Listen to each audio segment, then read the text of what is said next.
ಅಕ್ಕ ತುಂಬ ಹೊಟ್ಟೆ ಹಸುವಾಗೈತೆ ಕಣೆ. ಇನ್ನು ಎಷ್ಟೊತ್ತಾಗುತ್ತೆ ಏನೋ. ಜನ ಜಾಸ್ತಿ ಇದ್ದಾರೆ. ಬೇರೆ ಕಡೆ ಎಲ್ಲಾದ್ರೂ ಕೊಟ್ಟಿಸ್ಬೋದಾಗಿತ್ತು. ಏ ಈ ಅಂಗಡಿಗೆ ಸ್ವಲ್ಪ ಕಡಿಮೆ, ಒಂದೆರಡು ಮೂರು ರೂಪಾಯಿ ಬೇರೆ ಅಂಗಡಿಗಿನ ಕಡಿಮೆ ಇರುತ್ತೆ ಅಷ್ಟೇ. ಮತ್ತೆ ಅಷ್ಟೊಂದು ಜನ ಕಟ್ಟಿಕ್ತಾರೆ. ಲೀಸ್ಟ್ ಎಲ್ಲ ಕೊಟ್ಟು ಬಂದಿದೀವಲ್ಲ, ಕಟ್ಟಿಕ್ತಾರೆ. ಒಂದೇ ಸತಿ ತಗೊಂಡೋಗಿ ಹಾಕಿ ಬಿಟ್ರೆ ಸ್ವಲ್ಪ ಮನೆಗೆ ಎಷ್ಟೋ ಖರ್ಚು ಕಡಿಮೆ ಆಗುತ್ತೆ ಅಂತ ಅಷ್ಟೇ. ತನ್ವಿ ಕೊಟ್ಟಿದ್ಲೇನು ದುಡ್ಡ?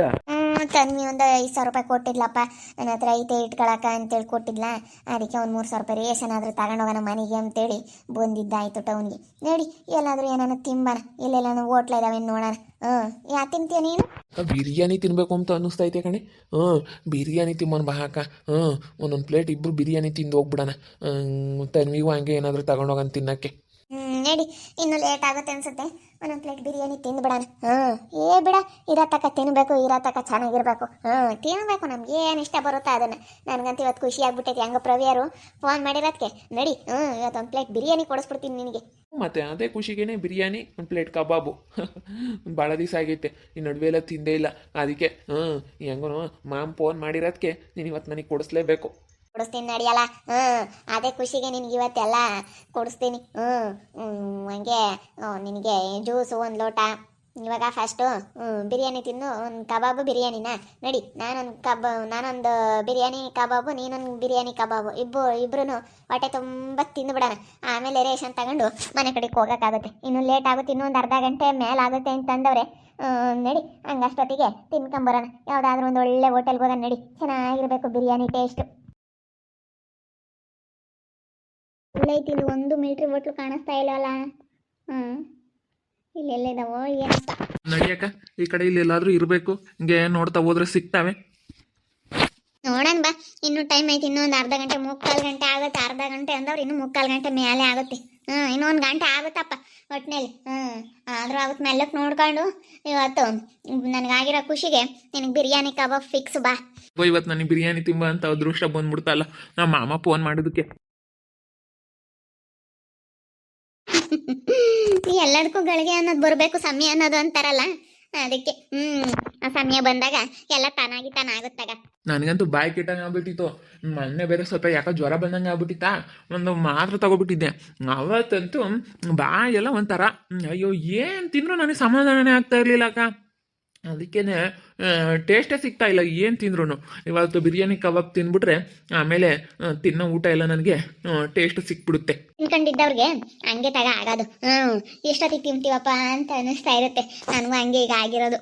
ಗಾಳಿ ಬೇರೆ ಅಲ್ವಾ, ಈ ಗಾಳಿಗೂ ಅದಕ್ಕೂ ಬಿಸಿ ಬಿಸಿ ಕಬಾಬು ಬಿರಿಯಾನಿ ತಿಂತಾ ಇದ್ರೆ ಚೆನ್ನಾಗಿರುತ್ತೆ.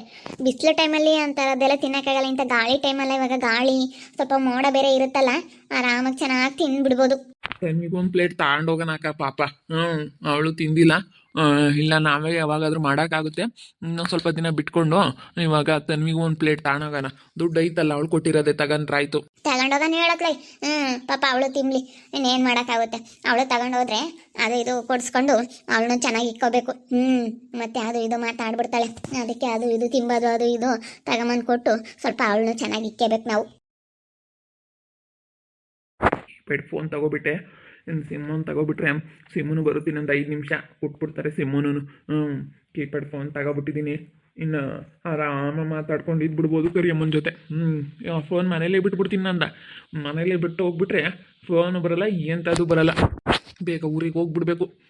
ಇಲ್ಲೇ ಎಲ್ಲ ಹೋಗಿ ಬರ್ತೀನಿ ಋತು ಅಂತ ಹೇಳಿ ಬಂದಿದ್ದೀನಿ. ಬೇಗ ಊರಿಗೆ ಹೋಗ್ಬಿಡ್ಬೇಕು ಇವಾಗ.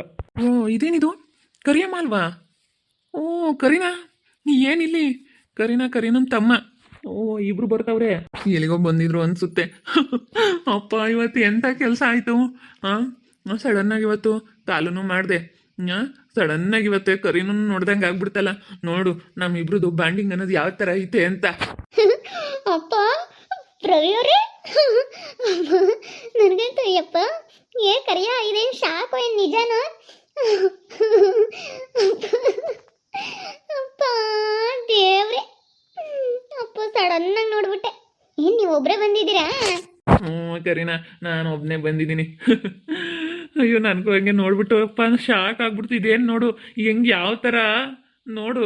ಅದೇನಪ್ಪ ನಮಗೂ ನಿನಗೂ ಅದೇನು ಬಾಂಡಿಂಗೋ ಏನೋ ಗೊತ್ತಿಲ್ಲ. ನೋಡೋದು ಯಾವ ಥರ ಅಪ್ಪ ನನಗೂ ಅಷ್ಟೇ ನೋಡ್ಬಿಟ್ಟು ಒಂಥರ ಅಯ್ಯೋ ಹೆಂಗಾಯ್ತು ಅಂದರೆ ನಿಜ ಹಂಗಾಗ್ತೈತೆ ನನಗೆ. ಅಲ್ಲ ನೋಡಿ, ನಾವು ರೇಷನ್ ತಗೊಂಡೋಗೋಣ ಅಂತ ನಾವು ಬಂದಿದ್ದೀವಿ, ನೀನು ಬಂದ್ಬಿಟ್ಟೆ ಸಡನ್ನಾಗೆ. ಅಯ್ಯೋ ದೇವ್ರೆ, ಎಂಥ ಕೆಲಸ ಆಯ್ತು ಅಪ್ಪ. ನೋಡು, ಇದೇ ಮತ್ತೆ ಪ್ರೀತಿ ಅನ್ನೋದು ನಮ್ಮ ನಡುವೆ, ನಮ್ಮ ಮಧ್ಯೆ ನಿಮ್ಮ ಮಧ್ಯೆ ಇರೋ ಅಂಥದ್ದು ನೋಡು ಯಾವ ಥರ ಅಂತ. ಅಪ್ಪ ದೇವ್ರೆ, ಅಯ್ಯೋ ನನಗಂತೂ ಶಾಕ್ ಆಗ್ತೈತೆ ನೆನೆಸ್ಕೊಬಿಟ್ರೆ. ಶಾಕ್ ಅಂದರೆ ಫುಲ್ ಶಾಕು. ನಾನು ಫೋನ್ ಬೇಕಾಗಿತ್ತಾ, ಕೀಪ್ಯಾಡ್ ಫೋನು ಒಂದು ಸಿಮ್ ತಗೊಂಡೋಗೋಣ ಅಂತ ಬಂದ ಇಲ್ಲಿಗೆ. ನೀನು ಸಡನ್ನಾಗಿ ಬಂದುಬಿಟ್ಟೆ. ಇನ್ನೊಂದು 5 ನಿಮಿಷ ಕೊಡ್ತೀವಿ ಅಂತಂದರು ಅವರು. ಅದಕ್ಕೆ ಅವ್ರು ಯಾರೂ ಇಲ್ವಂತೆಲ್ಲ ಊಟಕ್ಕೆ ಹೋಗಿದಾರಂತೆ. ಅದಕ್ಕೆ ನಾನು ಇಲ್ಲಿ ನಿಂತ್ಕೊಂಡೆ. ನಾನು ಹೊರಗಡೆ ಬಂದೆ, ಒಳಗಡೆ ಇದ್ರೆ ಕಾಣ್ತಾ ಇರಲಿಲ್ಲ. ನೋಡು ದೇವರು ಯಾವ ಥರ ಮಾಡಿದ್ದಾನೆ. ಹಾಂ, ಅಯ್ಯೋ ನೋಡಿ ಅದು ಹೆಂಗಾಯ್ತು ಅಂತ ಅಲ್ವಾ. ಅಪ್ಪ ದೇವ್ರೆ, ನಾನು ಹಿಂಗಾಗುತ್ತೆ. ನಾನು ಇಷ್ಟೊತ್ತಿಂತಾಗ ಒಳಗಿದ್ದವನು ಈಗ ಸಡನ್ನಾಗಿ ಹೊರಗೆ ಬಂದೆ. ನೋಡು ದೇವ್ರನ್ನ ನಮ್ಮಿಬ್ರು ಒಂದು ಮಾಡಿದ್ನೋ ಏನೋ ಅಂತ ಅನ್ನಿಸ್ತೈತೆ. ನೋಡಿ ಯಾವ ಥರ ಅಲ್ವಾ. ನೀವು ಈ ಕಡೆನೇ ಬಂದಿದ್ದೀರಾ. ಅಮ್ಮಮ್ಮ ಬಿರಿಯಾನಿ ತಿಂಬಕ್ಕೆ ಹೋಗೋಣ, ನಮ್ಮ ಅಕ್ಕ ಇವತ್ತು ನೀವು ಫೋನ್ ಮಾಡಿದ್ದೀರಾ ಅಂತ ತುಂಬ ಖುಷಿಯಾಗಿದ್ದಾಳೆ. ಅದಕ್ಕೆ ಬಿರಿಯಾನಿನ ಕಬಾಬ್ ಕೊಡಿಸ್ತೀನಿ ಬಾ ಹೋಟೆಲ್ಗೆ ಹೋಗೋಣ ಅಂತೇಳಿ ಕರ್ಕೊಂಡು ಹೋಗ್ತಾ ಇದ್ಲು. ಅಷ್ಟೊತ್ತಿಗೆ ನೀವೇ ಬಂದ್ಬಿಟ್ರಿ. ಅಪ್ಪ ನಿಮ್ಮ ಬಗ್ಗೆನೇ ಮಾತಾಡ್ಕೊಂಡು ನೋಡು, ನಿಮ್ಮ ಮಾಮ ಫೋನ್ ಮಾಡೈತೆ, ಅದಕ್ಕೇನೆ ಬಾ ಖುಷಿಗೆ ಇವತ್ತು ಬಿರಿಯಾನಿ ಕೊಡಿಸ್ತೀನಿ ಅಂತೇಳಿ ಅವನಿಗೂ ಅಕ್ಕ ನಾನು ಜಾಸ್ತಿ ದಿನ ಆತ ಕಣೆ ತಿಂದಿಲ್ಲ ಅಂತ ಹೇಳ್ತಿದ್ದ. ಮಾತಾಡ್ಕೊಂಡು ಬರ್ತಾ ಇದ್ವಿ ಇಬ್ರು. ಅಪ್ಪ ಸಡನ್ನಾಗಿ ನೋಡ್ಬಿಟ್ಟು ನನಗಂತೂ ಏನು ನಾನು ಅದೇ ಜಾಸ್ತಿ ಆಗಿರೋದಕ್ಕೆ ಏನಾದ್ರೂ ನನ್ನ ಕಣ್ಣಿಗೆ ಹಂಗೆ ಕಾಣಿಸ್ತಾ ಏನೋ ಅಂತ ನಾನೊಂಥರ ಅಂದ್ಕೊಂಡಿದ್ದೀನಿ. ಅಯ್ಯಪ್ಪ ಬನ್ನಿ ಹೋಗೋಣ, ಬಿರಿಯಾನಿ ತಿನ್ನಕ್ಕೆ ಹೋಗೋಣ. ನಾನೇ ಕೊಡಿಸ್ತೀನಿ ನಡೀರಿ. ನಾನು ಊಟ ಮಾಡಿಲ್ಲ, ಊಟ ಮಾಡಬೇಕು ನಡೀರಿ ಹೋಗೋಣ. ಪಾರ್ಮಮ್ಮ ನೀನು ಬಂದಿದ್ದನು ಹೆಂಗನ ಅನುಕೂಲ ಆಯಿತು. ಬನ್ನಿ ಹೋಗೋಣ. 3 ಜನನೂ ಹೋಗ್ಬಿಟ್ಟು ಬಿರಿಯಾನಿ ತಿನ್ಕೊಂಬರೋಣ. ಮತ್ತೆ ಋತುಗೆ ಏನಂತ ಹೇಳಿ ಬಂದಿದ್ದೀರಾ? ಆಫೀಸ್ ಹತ್ರ ಹೋಗ್ಬೇಕು, ಸ್ವಲ್ಪ ಕೆಲಸ ಐತೆ. ಇವಾಗ ಬೇರೆ ಕೆಲಸದ ಸ್ವಲ್ಪ ಪ್ರಾಬ್ಲಮ್ ಆಗ್ಬಿಟ್ಟೈತಲ್ಲ, ಕೆಲಸ ಐತೆ, ಒಂದು ಸೈನ್ ಹಾಕ್ಬರ್ಬೇಕು, ಅದು ಹಾಕ್ಬೇಕಾಗಿತ್ತು ಇಳ್ತಾಗ. ಅಲ್ಲಿ ಹೋಗಿ ಆಫೀಸ್ ಹತ್ರ ಹಂಗೇನೆ ಆ ಕೆಲಸನೂ ಮುಗಿಸ್ಕೊಂಡು ಇಲ್ಲಿಗೆ ಬಂದೆ. ಹಂಗೆ ತಗೊಂಡು ಹೋಗ್ಬಿಡೋಣ ಅತ್ಲಾಗೇನೆ ಅಂತೇಳಿ ಬಂದೆ. ನಾನು ಅಯ್ಯೋ ಅಪ್ಪ ನೋಡು ಯಾವ ಥರ ಏನೋ ಕರೀನಾ, ನೀನು ನನಗೆ ಸಿಕ್ಕಿರೋದು ನನ್ನ ಅದೃಷ್ಟ ಅನ್ಸುತ್ತೆ, ನಿಜ ಅದೃಷ್ಟ ಅನಿಸುತ್ತೆ. ನೋಡಿ ಯಾವ ಥರ ಅನ್ನೋದು ಸಡನ್ನಾಗೆ ಯಾವ ಥರ ನೋಡು ಹೆಂಗಾಗುತ್ತೆ ಅಲ್ವಾ. ನಾವು ಅಂದ್ಕೊಂಡಿದ್ವಾ, ನಾನು ಅಲ್ಲಿಂದ ಅಂದ್ಕೊಂಡು ಬಂದಿದ್ದ, ನಾನೇನಾದರೂ ಫೋನಲ್ಲಿ ಹೇಳಿದ್ನ ನಾನು ನಿನಗೆ? ಏನು ಹೇಳಿಲ್ಲ. ನಾನು ಟೌನ್ಗೆ ಹೋಗಬೇಕು ಅಂತ ಅದೇ ನಾನಿನ್ನ ಇವತ್ತೇ ಬರ್ತೀನಿ ಅಂತ ಹೇಳಿರಲಿಲ್ಲ. ಒಟ್ಟಿನಲ್ಲಿ ಕೀಪ್ಯಾಡ್ ಫೋನ್ ತಗೊಳ್ತೀನಿ ಅಂತ ಹೇಳಿದ್ದೆ ಅಷ್ಟೇ. ನೀನು ಏನು ಹೇಳಿರ್ಲಿಲ್ವಲ್ಲ ನನಗೆ ಟೌನಿಗೆ ಬರ್ತೀನಿ ಅಂತ. ನೋಡಿ ಯಾವ ಥರ ಸಡನ್ನಾಗಿ ಇಬ್ಬರು ಮೀಟ್ ಆಗಂಗಾಯ್ತು.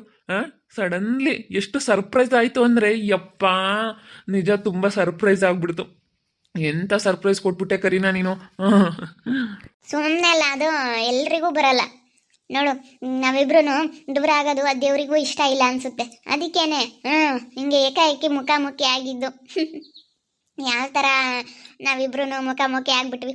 ನಾನು ಹೇಳಿದ್ನ, ನಾನು ನಿಮಗೆ ಹೇಳಿರಲಿಲ್ಲ ನಾನು ರೇಷನ್ ತರಬೇಕು ಅಂತ. ನಾನು ಏನೂ ಹೇಳಿರಲಿಲ್ಲ. ನಾವು ಸುಮ್ಮನೆ ನಾನು ನನ್ನ ತಮ್ಮ ಬಾರ ಹೋಗೋಣ ಅಂತೇಳಿ ನಾನು ಅವನು ಇಬ್ಬರು ಬಂದ್ವಿ. ನೀವು ಸಡನ್ನಾಗಿ ಬಂದಂಗಾಯಿತು. ನಾವು ಅಲ್ಲೇ ಇದ್ದಿದ್ರೆ ನೀವು ಇಲ್ಲೇ ಇದ್ದಿದ್ರೆ ಒಳಗಡೆ ಗೊತ್ತಾಗ್ತಾ ಇರಲಿಲ್ಲ. ನಾವು ಹೊಟ್ಟೆ ಹಸ್ವಾಗೈತೆ, ಏನಾದರೂ ಊಟ ಮಾಡೋಕೆ ಹೋಗೋಣ ಬಾರೋ, ರೇಷನ್ ಎಲ್ಲ ಕಟ್ಟೋದಕ್ಕೆ ಕೊಟ್ಟು ಬಂದ್ವಾ. ಅಲ್ಲಿ ಬೇರೆ ಜನ ಇದ್ರೆ ಅಂಗಡಿಲಿ, ಅದಕ್ಕೆ ಸ್ವಲ್ಪ ಇನ್ನೊಂದು ಅರ್ಧ ಗಂಟೆ 1 ಗಂಟೆ ಆಗುತ್ತೆ ಅಂದ್ರೆ ಅಲ್ಲಿವರೆಗೂ ಬಾರ ಇನ್ನೇನು ಮಾಡೋಣ, ಇಬ್ರು ಹೋಗಿ ಬಿರಿಯಾನಿ ನನ್ನ ತಿನ್ಕೊಂಬರೋಣ ಅಂತ ಇಬ್ರು ಮಾತಾಡ್ಕೊಂಡು ಬರ್ತಿದ್ವಿ. ನೀವು ಒಳಗಿದ್ದವ್ರು ಹೊರಗೆ ಬಂದಿದ್ರ. ನೋಡ್ರಿ ಅದು ಯಾವ ಥರ ಆಯಿತು ಅಂತ. ಯಪ್ಪ ಏನಪ್ಪ ಇದು ವಿಚಿತ್ರ ಅನಿಸುತ್ತೆ. ಅದು ವಿಚಿತ್ರ ಅಲ್ಲ, ಸತ್ಯ ಅಂತ ಅನಿಸುತ್ತೆ. ದೇವರು ಯಾವ ಥರ ಇದು ಮಾಡ್ತಾವ್ ನೋಡ್ರಿ ಅಲ್ವಾ. ನಮ್ಮನ್ನ ಜನ ಎಷ್ಟೆಲ್ಲ ದೂರ ಮಾಡಬೇಕು ಅಂತೇಳಿ ಅದೇಮನ ಚಂದ್ರಪ್ಪ ಎಷ್ಟು ಇದು ಮಾಡಿದ್ರು. ಮತ್ತೆ ನಾನು ಸುಮ್ಮನೆ ಇನ್ನೇನಕ್ಕೆ, ಸುಮ್ಮನೆ ಯಾಕೆ ಅಂತೇಳಿ ಊರಿಗೆ ಬರೋದಕ್ಕಾಗಿ ನಾ ಋತುನ್ ಕರ್ಕೊಂಡು ಒಬ್ಬನೇ ಬಂದರೆ ಸುಮ್ಮನೆ ಊರಲ್ಲಿ ಇರೋಕ್ಕಾಗಲ್ಲ ಅಂತೇಳಿ ಏನೋ ಒಂದು ಹೇಳ್ಕೊಂಡು ಹೆಂಗೋ ಬಂದಿದ್ದಾಯ್ತು ಬಿಡು. ತನ್ನಿ ಚೆನ್ನಾಗಿದ್ದಾಳ? ಚೆನ್ನಾಗಿದ್ದಾಳೆ ಚೆನ್ನಾಗವಳೆ. ಸರಿ ಆಯಿತು, ಬನ್ನಿ ಹೋಗೋಣ, ನಾನು ಬರ್ತೀನಿ. ನೋಡ್ಬಿಟ್ಟು ಹೊಟ್ಟೆ ಹಸುವಾಗಿದ್ದೆಲ್ಲ ಹೊರಟೋಗ್ಬಿಡ್ತು. ನನಗೆ ತುಂಬ ಹೊಟ್ಟೆ ಹಸುವಾಗ್ಬಿಟ್ಟಿತ್ತು. ಇವಾಗ ನೋಡ್ರಿ ಏನೋ ಒಂಥರ ಹೊಟ್ಟೆ ತುಂಬ್ದಂಗೆ ಆಗ್ಬಿಡ್ತು. ಅಪ್ಪ ಅಷ್ಟು ಖುಷಿ ಆಗ್ಬಿಡ್ತು.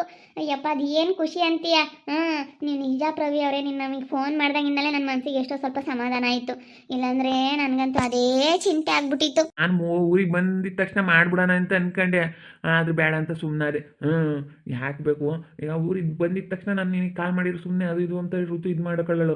ಅದಕ್ಕೆ ಒಂದು 2 ದಿವಸ ಸುಮ್ಮನೆ ಇದ್ಬಿಟ್ಟು ಅವಳ ಎದುರಿಗೆ ಹಂಗೆ ಮಾತಾಡೋದು ಅದು ಮಾಡಿದೆ ಯಾರಾದರೂ ಗೊತ್ತಾಗಲಿ ಅಂತ ಸುಮ್ಮನೆ ನಾನು ನಿನ್ಗೂ ಒಂದು ಸ್ವಲ್ಪ ಇದಾಗಲಿ ಅಂತ ಅಲ್ಲಿ ಬೆಂಗಳೂರಲ್ಲಿ ಆ ಥರ ಮಾಡಿದ್ದು ಹಿಡ್ಕೊಂಡು 4 ಪಾರ್ಸ್ ಹತ್ರ ಇದು ಮಾಡಿದ್ದು. ನಾನು ಪ್ರೀತಿಯಿಂದ ಹೊಡೆದಿದ್ದೀನಿ, ಸಿಟ್ಟಿನಿಂದ ಹೊಡೆದಿಲ್ಲ, ಕ್ಷಮಿಸ್ಬಿಡು. ಅಪ್ಪ ನೋಡಿದ್ರಲ್ಲ ವೀಕ್ಷಕರೇ, ಪ್ರವಿ ಅವರು ನಾವು ಇಬ್ರು ಮುಖಾಮುಖಿ ಆಗ್ಬಿಟ್ವಿ, ಇಬ್ರು ಮೀಟ್ ಆಗಂಗೆ ಆಗ್ಬಿಡ್ತು. ಯಾವ ಥರ ಆಯಿತು ಅಂತ ಯಪ್ಪ ಹಿಂಗಾಗೈತೆ ಅಂತ ಅನ್ಕೊಂಡಿರ್ಲಿಲ್ಲ. ಅವರು ಮೊಬೈಲ್ ಶಾಪಿಗೆ ಬಂದರೆ ಫೋನ್ ತಗೊಳ್ಳೋಣ ಅಂತ ನಾವು ಬಂದಿದ್ದೀವಿ, ಹೆಂಗೆ ಮುಖಾಮುಖಿ ಆಗ್ಬಿಟ್ವಿ ಅಲ್ವಾ. ನಾವಿಬ್ರು ದೂರ ಆದ್ವಿ ಅಂತ ಅನ್ಕೊಂಡ್ವಿ, ಹಂಗಂದ್ರೆ ನಾವು ಯಾವತ್ತೂ ದೂರ ಆಗಿಲ್ಲ. ನಾವು ಯಾವತ್ತೂ ಹತ್ರದಲ್ಲೇ ಇರ್ತೀವಿ. ದೂರ ಇರ್ಬೋದು ಬೇರೆ ಊರಲ್ಲಿ, ಆದರೂ ನಾವು ತುಂಬ ಹತ್ರದಲ್ಲಿ ಇರ್ತೀವಿ. ನೋಡ್ತಾ ಇರಿ, ಆಗ್ಬೋದು ಅಂತೇಳಿ ಮುಂದಿನ ಭಾಗದಲ್ಲಿ ನೋಡ್ತಾ ಇರ್ರಿ. ಹಾಗೆ ವಿಡಿಯೋ ಬಗ್ಗೆ ನಿಮ್ಮ ಒಬಿಟನ್ನ ಕಮೆಂಟ್ ಮಾಡಿ. ಹಾಗೆ ವಿಡಿಯೋ ಎಷ್ಟಾಗಿದ್ದರೆ ಲೈಕ್ ಮಾಡಿ, ಶೇರ್ ಮಾಡಿ. ಇನ್ನೂ ಯಾರ್ಯಾರು ನಮ್ಮ ಚಾನಲ್ ಸಬ್ಸ್ಕ್ರೈಬ್ ಮಾಡ್ಕೊಂಡಿಲ್ಲ ತಪ್ಪದೆ ಕೂಡಲೇ ಸಬ್ಸ್ಕ್ರೈಬ್ ಮಾಡ್ಕೊಳ್ಳಿ. ಓಕೆ ವೀಕ್ಷಕರೇ, ಧನ್ಯವಾದಗಳು.